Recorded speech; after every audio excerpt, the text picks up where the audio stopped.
வணக்கம். பசுமை சாரல் அலைவரிசை உங்களை அன்போடு வரவேற்கிறது. இந்த சேனலுக்கு நீங்கள் புதிய நண்பர்களாக இருந்தால் மறக்காமல் சப்ஸ்கிரைப் பண்ணுங்கள். கூடவே கீழே இருக்கிற பெல் பட்டனையும் அழுத்துங்கள்.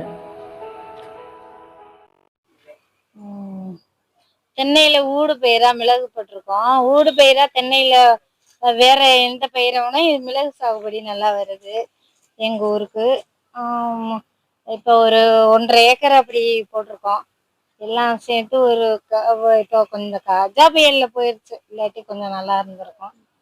நல்லாவே காய்க்குது. வெயில் இருக்க இடத்துல வெயில் பூக்குற டயத்துக்கு முன்னாடி வெயில் இருக்கணும். அப்புறம் காய்க்க ஆரம்பிச்சு நிழல் இருக்கணும். அதனால ஊடு பயிரா பண்ணியிருக்கோம். அது ஸ்டாண்டு வேணும் எதா இருந்தாலும். தென்னையில போட்டா கொஞ்சம் தேங்காய் காய்க்கிறது குறையுது. அதனால கொஞ்சம் அது பார்த்துக்கணும். 2க்கும் சத்து கொடுத்தா ஓகே தான். நல்லாவே வருது.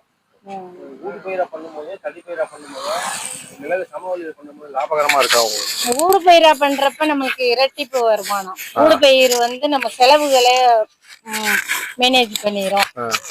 மெயின் பயிர் அதனோட வருமானம் நம்மளுக்கு அப்படியே கிடைக்கும். இப்ப தனியா பண்றப்ப மலைப்பகுதியிலனா ஓகே தான்.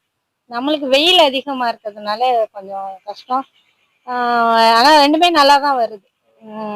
ஊடு பயிர் தான் மேக்ஸிமம் ஓகே. ஊடு பயிரா பண்ணும்போது தென்னையில பண்ணிருக்கீங்க, மற்ற மரங்களையும் ஏத்துறீங்க. ஆமா, பார்க்கும்போது இது ஊடு பயிர்னு வச்சுக்குவோம். இதுல ஊடு பயிராக்கும் போது எவ்வளவு உங்களுக்கு மகசூல் கிடைக்குது? லாபகரமா இருக்கா? கண்டிப்பா. இப்ப நாங்க மெயினா மிளகுக்கு தான் எல்லாமே பண்ணுவோம். அந்த மெயினா தென்னைக்கு எதுவும் பண்றது இல்ல. அப்ப தென்னைக்கு மிளகுக்கு பண்றதே செலவுகள், களை வெட்டுறது, குப்பை உரம் கொடுக்கறதே இதுக்கு போதுமானது. அப்ப நம்மளுக்கு அது லாபம் தானே. அதனால நல்ல லாபகரமா. சார் நீங்க சொல்லுங்க சார். இப்போ நம்ம வீட்டுல ஒரு போர்டு வச்சிருந்தீங்க, இங்க இயற்கையில விளைவிக்கப்பட்ட மிளகு கிடைக்கும்னு சொல்லிட்டு, எப்படி மக்கள் விரும்பி வாங்குறாங்களா? நீங்க உற்பத்தி பண்ணக்கூடிய மிளகை எப்படி விற்பனை பண்றீங்க அதை சொல்லுங்க. அதாவது ஃபர்ஸ்ட் ஆரம்பத்துல யாரும் நம்பல. இப்ப என்ன பண்ணா நம்மளால கொடுக்க முடியல. அந்த அளவுக்கு நம்மளால உற்பத்தி பண்ண முடியல. உற்பத்தி பண்ணுனா நிறைய மக்கள் வாங்கிக்கிடுவாங்க. இப்ப ஈசாவுல இருந்து கூட ஒரு 150 கிலோ நான் கொடுத்தேன். கோயம்புத்தூர் அங்க இருக்காங்கல்ல. என்ன விலை கொடுக்குறீங்க ஐயா? என்ன விலை? நான் 750ன்னு கொடுக்குறேன். அதாவது ரேட்டு ஏற்ற இறக்கம் இருக்கும். ஆன்லைன் மார்க்கெட்டுங்கிறதுனால ஏற்ற இறக்கம் இருக்கும். ஆனா நம்ம ஒரு ஸ்டாண்டர்டா வச்சுக்குவோம் அப்படின்னு சொல்லிட்டு ஒரு 750 ரூபா சொல்றேன். அவங்க அவங்களும் சொல்லிட்டு அந்த ரேட்டுக்கே வாங்கிட்டாங்க. ஒன்றும் பிரச்சனை இல்லை, நல்லா இருக்கு. அவங்க சாம்பிள் பாக்குறாங்க. சாம்பிள் பார்த்துட்டு அதுக்கப்புறம் தான் அவங்க வாங்கிக்கிறாங்க.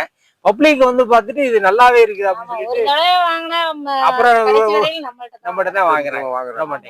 நல்ல காரமாவும் இருக்கு. அது பாத்தீங்கன்னா நம்ம மிளகு பாத்தீங்கன்னா பழுப்பு கலர்ல இருக்கு.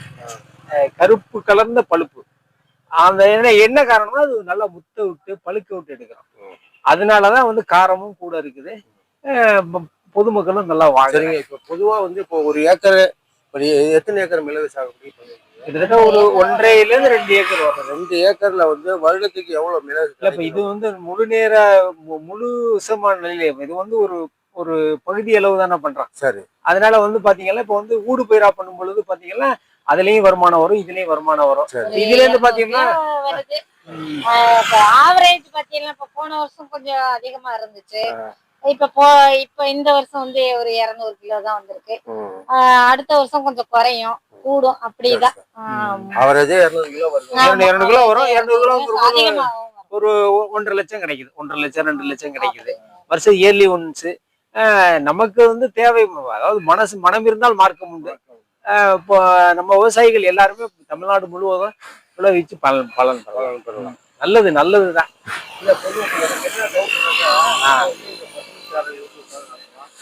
எண்ணற்ற விவசாயியோட தொடர்பு நமக்கு இருக்கு. பொதுவாக விவசாயியோட மனநிலை எப்படின்னாக்கா, ஒரு ஊர்ல போனாங்கன்னா இப்ப கத்திரி ஒருத்தர் போட்டிருக்காரு, நல்ல விளைச்சல் எடுத்துட்டாருன்னா அடுத்த வருஷம் கத்திரி நிறைய சாகுபடி பண்ணுவாங்க. இந்த வருஷம் மிளகாய் ஒருத்தர் போட்டிருக்காரு, நல்ல மகசூல் எடுத்துட்டாரு, பருத்தி போட்டு நல்ல மகசூல் எடுத்துட்டாருன்னா அடுத்த வருஷம் எல்லாரும் பருத்தி போடுவாங்க. அதுதான் மனநிலை. இது எல்லாருக்கும். இப்போ நீங்க மிளகு சாகுபடியில புதுக்கோட்டை மாவட்டத்துல இது ஆத்து நீர் கிடையாதுங்க, நிலத்தடி நீரை ஆமா, மட்டுமே ஆமா. பயன்படுத்தி விளைவிக்கக்கூடிய பகுதியில நீங்க வந்து தென்னையில ஊடு பயிரா மிளகு சாகுபடி பண்ணி லாபகரமா இருக்குன்னு சொல்றீங்க.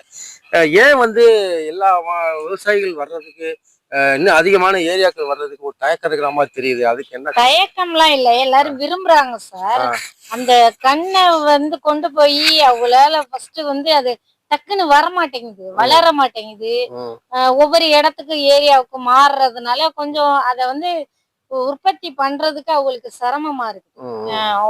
ஒவ்வொருத்தவங்க எல்லா கண்ணும் துளுத்துருச்சு, நல்லா வந்துருச்சுங்கிறாங்க. ஒருத்தவங்க எல்லாமே பட்டு போச்சு. அவங்களோட அந்த அந்த வளர்ற தன்மை எப்படி அவங்களுக்கு பராமரிப்பு அவங்களுக்கு இன்னும் தெரியல. அதனால வேற பாதி அப்படியா நிறைய பேர் விரும்புறாங்க. முன்னாடியே இப்ப நிறைய பேர் வந்துட்டாங்க. அது மட்டும் இல்லாம விவசாயிகள் வந்து பாத்தீங்கன்னா பலதரப்பட்ட நிலையில இருப்பாங்க. அன்றாட வருமானம் வேணும். இது வந்து பாத்தீங்கன்னா இயர்லி ஒன்ஸ் தான். இப்போ வந்து பூஞ்செடி வச்சோம்னா பூ அன்றாட வருமானம். காலையில எடுத்துட்டு போயிட்டு நைட்டு சாயந்தரம் அன்னைக்கு வருமானம் வந்துடும். இது அப்படி இல்லைல்ல, ஒரு இயர்லி ஒன்ஸ் வருமானம். அந்த மாதிரி இருக்கிறதுனால கொஞ்சம் யோசிக்கிறாங்க. அது மட்டும் இல்லாம ஸ்டாண்டு வேணும், மரம் எல்லாம் வேணும். அந்த சிக்கலும் இருக்குது. ஒரு எம்டி பிளேஸ் வச்சிருக்கவங்களுக்கு சிரமம் இல்ல. அதனாலதான் கொஞ்சம் இடம் வச்சிருக்கவங்கலாம் கொஞ்சம் கஷ்டம். இப்ப தென்னை போடாதவங்களுக்கு கஷ்டம். இதை தனியா பண்றது எப்படிங்கிறது கொஞ்சம் தனியா பண்றது மேக்சிமம் வந்து மலை ஏரியாவுகளுக்கு தான் பிரச்சனை தான் இருக்கும். எங்களை பொறுத்த வரையிலும் ஊடு பயிரா பண்றது நெகலும் கிடைக்குது. ரெண்டும் மலைப்பகுதி மாதிரி உங்களுக்கு கிளைமேட் பத்தியெல்லாம் கொஞ்சம் நல்லா தெரியும் இந்த இடத்துலயே. அந்த மாதிரி கிளைமேட்டும் ஓரளவு வேணும் அதுக்கு. தனியா வெயில் அது வந்து பண்றது கொஞ்சம் கஷ்டமானதுதான். சரிங்க சார். அதாவது வந்து மிளகு சாகுபடியில உள்ள லாபங்கள், அதுல உள்ள சிரமங்கள் எல்லாத்தையுமே தெளிவா தம்பதிகள் சகிதமா சொன்னீங்க. சரிங்க.